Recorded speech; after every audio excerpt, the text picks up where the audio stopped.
کیا پتہ نصیبوں میں لکھا ہو کہ یار یہ بندہ، یہ جو نظر آ رہا ہے میں، یہ ان کو وظیفہ بتائے گا، بس یہ کریں گے مسئلہ حل ہو جائے گا۔ اب ایک ٹیبلٹ ہوتی ہے سر درد کی، یار وہ ہم کھاتے ہیں تو آرام کیوں آ جاتا ہے؟ کیا ٹیبلٹ معاذ اللہ نعوذ باللہ خدا ہے یا خدا کا کوئی حکم ہے؟ نہیں، یہ بہانے ہوتے ہیں، یاد رکھیے گا۔ بہت زیادہ میں نے بحث کی، لیکن کام کی بات میں آپ کو یہ بتا کے جا رہا ہوں، جی یہ آپ کے حق میں ہے۔ اچھا، مجھے یہ یوٹیوب سے اگر پیسے ملتے ہیں تو یار یہ دیکھو نا، میں ٹائم دے رہا ہوں ہر جگہ پر۔ ایک ٹیچر ہے اسکول میں، کیا تنخواہ نہیں لیتا؟ جی مولوی صاحب ہیں، کیا ان کی تنخواہ نہیں ہوتی؟ تو پھر کیا بندہ کہے یہ نمازیں پیسے کے لیے پڑھاتے ہیں؟ یار کسی نہ کوئی سبب تو لگنا ہے۔ بات جو اگلا بندہ کہہ رہا ہوتا ہے اس پر عمل کیا کرو، کیا پتہ تمہارا تقدیر، تمہارا مقدر بدل جائے۔ خانہ کعبہ کا امام ہے، قبلۃ اللہ کا، کیا وہ پیسے نہیں لیتا؟ اگر نہیں بھی لیتا نا تو اس کو یہ بینیفٹ بہت ہے کہ وہ خانہ کعبہ کا امام ہے، اور اس وجہ سے اس کی انکم پوری دنیا سے آتی ہوگی، تحائف آتے ہوں گے، بھائی یہ امام کعبہ ہیں، تو بینیفٹ تو پھر ملتا ہے نا۔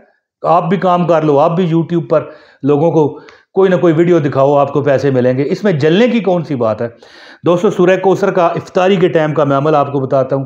آپ سے گزارش ہے اس ویڈیو کو ایک لائک کریں، ہماری حوصلہ افزائی کیا کریں، اور پھر آپ کو عمل کی اجازت بھی مل جاتی ہے۔ ایک کمنٹ بھی کر دیں، اپنا اور نام شہر کا لکھا کریں، ایسے الفاظ استعمال کیا کریں کہ یار آپ کے لیے دعا، جو بھی کمنٹ پڑھے ویسے ہی ہو جائے جیسے میں کمنٹ کرتا ہوں، یا اللہ عمران طاہر کو بخش دے، آمین لکھتا ہے نا، جو بھی پڑھے گا یا اللہ عمران طاہر کو بخش دے، آمین تو دعا گئی کہ نہ گئی۔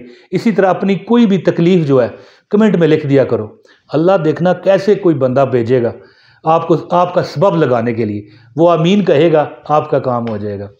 تو دوستو، سورہ الکوثر، جب آپ رمضان کے جو روزے گزر رہے ہیں، افطاری کا ٹائم ہو، ٹھیک ہے، اعلان ہو جائے افطاری ہو گئی، سائرن بجا ہے یا اعلان ہوا ہے، آپ کو پتہ لگ گیا ہے افطاری ہو گئی ہے، آپ دعا پڑھیں، ٹھیک ہے، روزہ کھولنے کی۔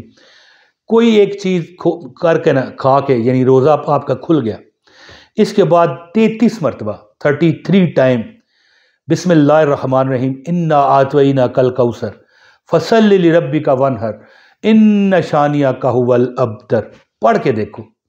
تمہاری رزق، یعنی جو تمہاری روزی ہے، رزق ہے، اس میں اللہ تعالیٰ کی ذات نہ صرف اضافہ فرمائے گا، بلکہ تمہاری جو زندگی ہے نا پرسکون ہو جائے گی، اور جو تم کھاؤ پیو گے وہاں پر اللہ کے فضل سے تمہارے لیے کسی بیماری کا سبب نہیں بنے گا۔ ویسے دیکھیں نا، آج کل جو ملاوٹیں چل رہی ہیں، یا جس طرح ہم آج کل بد پرہیزیاں کرتے ہیں، پکوڑے، سموسے، جی اور بڑی چیزیں ہیں، اب یہاں پر کیوں گنواؤں، ان کے کوئی مضر اثرات بھی ہوتے ہوں گے، یاد رکھنا، ڈاکٹر حکیم حضرات تو منع کرتے ہیں۔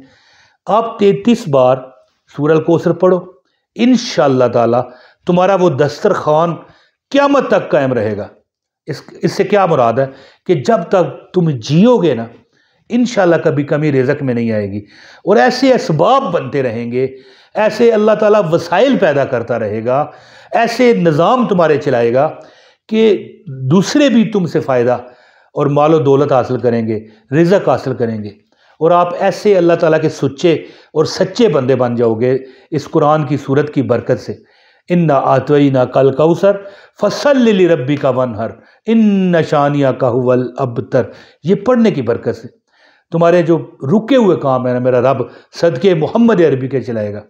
کیا کریں، افطاری کا ایک کھجور کھا لیں، یا پانی سے آپ نے روزہ افطار کیا ہے، اس کے بعد آرام سے 33 بار، اتنا زیادہ نہیں ہے، 33 ٹائم سورہ الکوثر پڑھو، انشاءاللہ تم دیکھو گے کہ تمہاری زندگی میں اللہ نے آسانیاں اور فراوانیاں عطا کرنی شروع کر دی ہیں۔ اللہ تعالیٰ تو ویسے بھی دیتا ہے، ہم ہی بس نہ شکر ہیں، جی ہم ہی شکر نہیں کرتے۔ لیکن اگر بندہ نہ شکرہ نہ بنے، شکر کرے، تو یقین کریں ایک رستہ نہیں 10 رستے اللہ تعالیٰ کھولتا ہے جی۔ امید کرتا ہوں کہ آپ یہ وظیفہ کریں گے اور خوب فائدہ اٹھائیں گے۔ مجھے بھی اپنی دعاؤں میں یاد رکھیے، ایک کمنٹ کر دیں، ایک لائک بھی کریں، اور اس ویڈیو کو شیئر بھی کریں۔ اپنے بھائی عمران طاہر کو اجازت دیں، بہت شکریہ۔ السلام علیکم ورحمۃ اللہ وبرکاتہ۔